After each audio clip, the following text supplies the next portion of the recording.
बच्चों, मैं SP Gupta math safari channel से जो हमारा टॉपिक चल रहा है क्लॉक, और क्लॉक में हम निकाल रहे हैं angle when time is given. एक पर्टिकुलर टाइम गिवन है, उसके बीच में उन दो निडल्स के बीच में आवर और मिनट के बीच में जो हम एंगल निकाल रहे हैं उसकी टेक्निक मैं आपको सिखला रहा हूँ। जैसे टाइम दिया हुआ है आवर और मिनट 11:22, 11:22 ऐसे बोलते हैं। 5:10, 5:10, 9:18, 9:18, 10:20, 10:20, 8:16, 8:16 और 4:08, 4:08। ये हमको टाइम दिया हुआ है और हमसे कह रहा है एंगल निकालिए। ठीक, हम इस एंगल को निकालने के लिए बच्चे मैं देखता हूँ कंपटीशन में इस फार्मूले का अधिकतर इस्तेमाल करते हैं।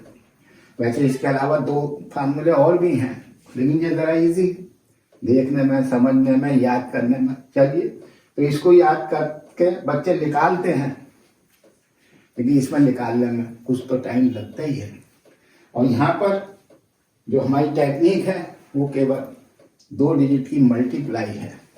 ठीक है साहब, तो हमारा तो टॉपिक है वो रेशो से निकालने का है। रेशो से देखिए क्या है कला 11:22 भाई रेशो बताइए मुझे। 5, 10, 9, 18, 10, 20 में कौन सा रेशो है? डायरेक्ट बता देंगे बच्चे, ये 1:2 का रेशो है। तो लिख लीजिए साहब, रेशो 1:2 का बताया आपने, मैंने नोट करके लिख दिया। अगर 1:2 का रेशो होता है तो जो आवर का टाइम है, जो आवर 11, 5, 9, ये आवर जो शो कर रहा है आवर, इसको मैं 1:2 के रेशो में, पर्टिकुलर 1:2 के रेशो में ही 19 से मल्टीप्लाई करूंगा, 19 से, तो मेरा थीटा डिग्री में इमीडिएट आ जाएगा, इमीडिएट आ जाएगा। लेकिन चलिए पहले निकालने फिर देखते हैं।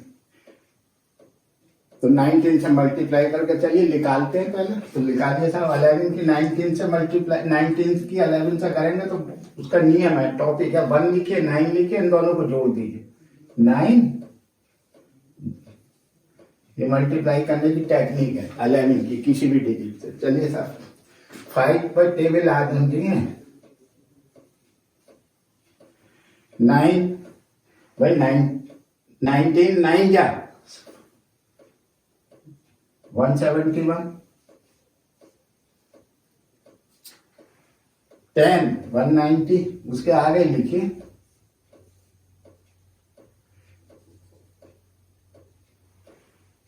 8 19 8 जा 152,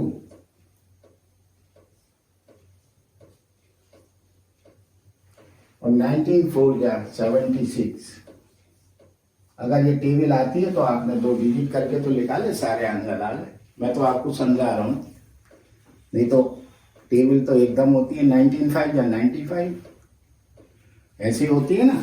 चलिए, तो ये हमने एंगल निकाल दिए। अब एंगल तो हमने निकाल दिए, लेकिन कोई भी बच्चा इसको पॉइंट आउट नहीं कर पाया कि ये एंगल और ये एंगल अपनी जगह गलत है। क्यों?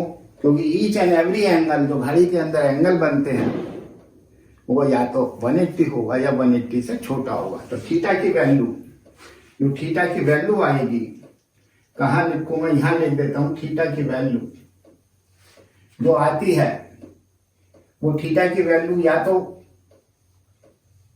180 होगी या 180 से छोटा होगा। ये एंगल है हमारा, जो डिग्री में जो एंगल निकाल रहे हैं आप इतने देर से, वो एंगल आइदर 180 होगा या 180 से छोटा होगा।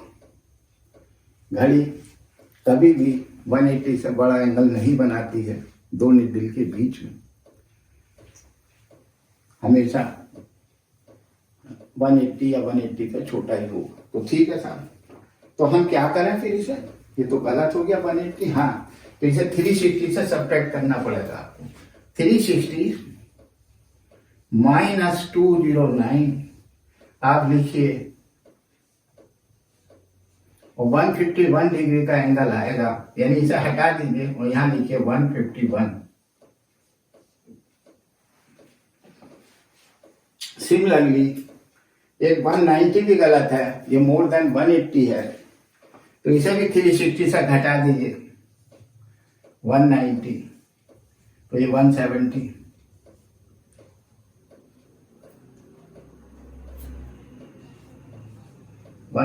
आएगा।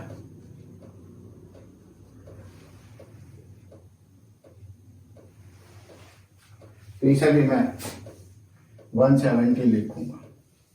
तो आपने एक नई बात सीखी कि जो एंगल होते हैं वो कभी भी 180 से बड़ा नहीं होना चाहिए।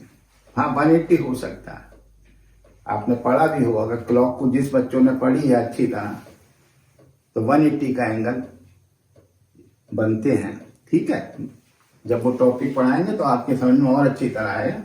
अभी आप यही समझिए कि हाँ 180 से छोटे होते हैं। चलिए साहब, ये आपने सीख लिया, ये भी सीख लिया सारे।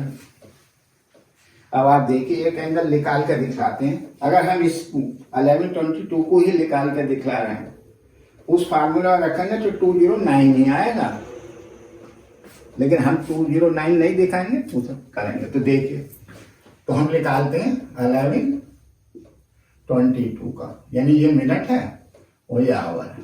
चलिए था, तो theta is equal to 30 into 11 hour है, माइनस 2 इंटू 22।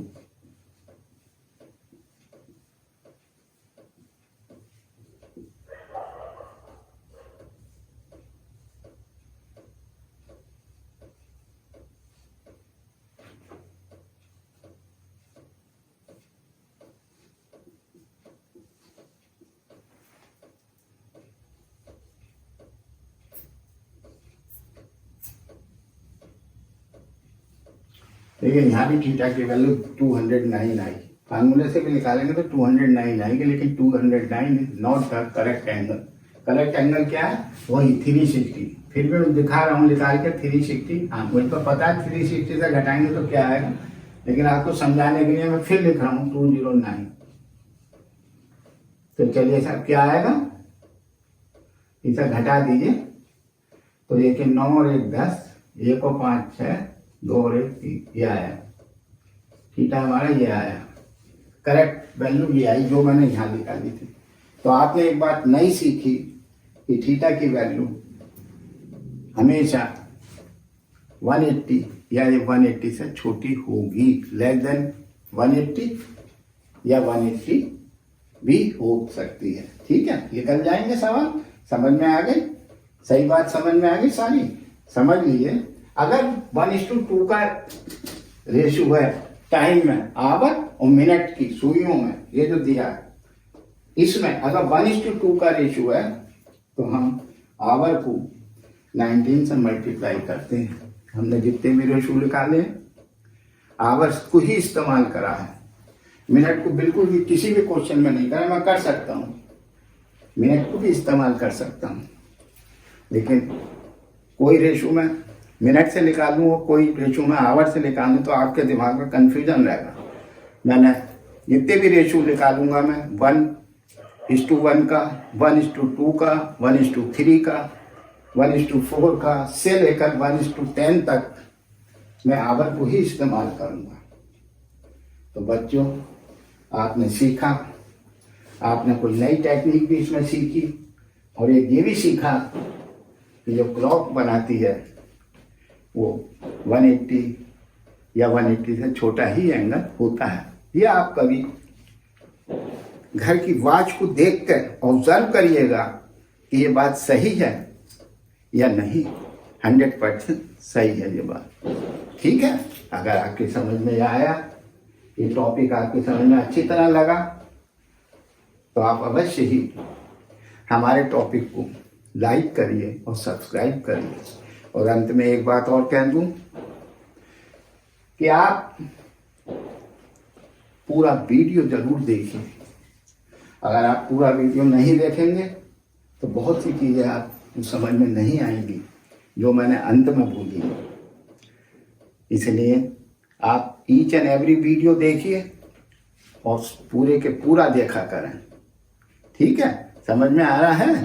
चलिए और बनाते हैं आप वीडियो, और हमारा आपको सबको, बच्चों को दोनों हाथ से खूब भरपूर आशीर्वाद है।